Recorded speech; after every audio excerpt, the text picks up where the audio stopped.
We have seen the use of range up above to create an incremental list of numbers. So what we're saying is, start at the position 0, start at number 0, and add 10 numbers to this. What that does is it doesn't stop on 10. It doesn't create 10. It just creates 10 numbers with 0 as being the first number. So it's always going to leave our final number exclusive. It's not going to do this 10, but it will do the 0.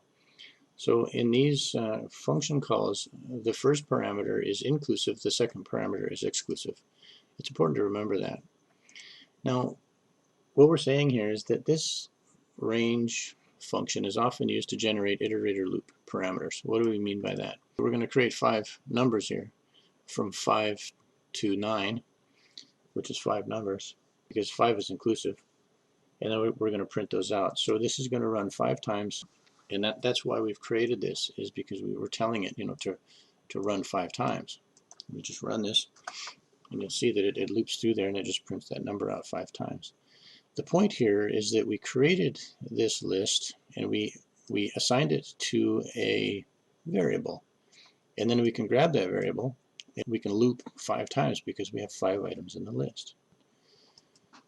Now, we can also do this backwards. If you recall, what we're saying here is start at 10 and go to 0, remembering that, of course, the first number is inclusive, the last number is exclusive. And we're going to go backwards in steps of 1 here.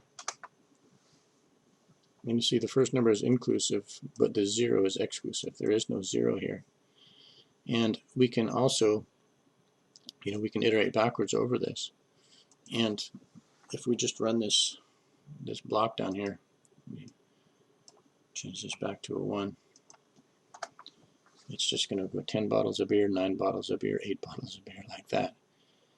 If you recall from before, we can't add an integer to a string.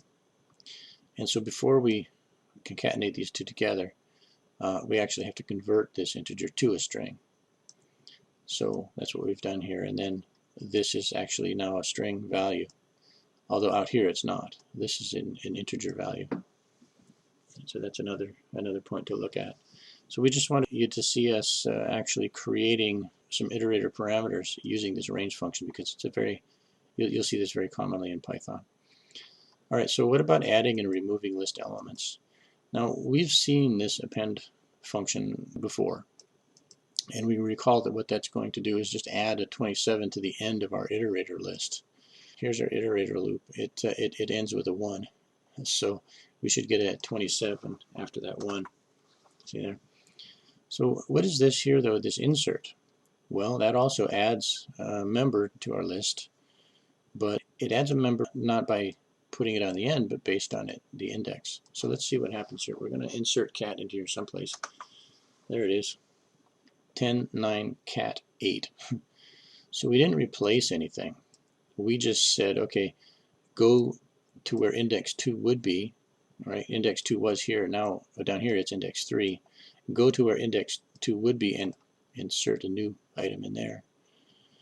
Now we also remember that we used pop up above. If we use pop just with no parameters, what's it going to do? Well, it removes the last item. If we put a parameter in here, let's say 2, look what it did. It popped the cat back out of there again.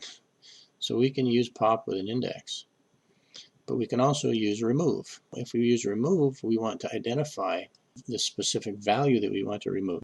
So that pop will operate on an index, and remove will operate on a specific item. So why don't we remove 5 out of this list and just see how that works. Okay, so we've removed a 5. We have 2 append and insert, which will put another value into a list in different ways respectively. And we have pop, which we can use either with a blank or with an index value. And we have remove.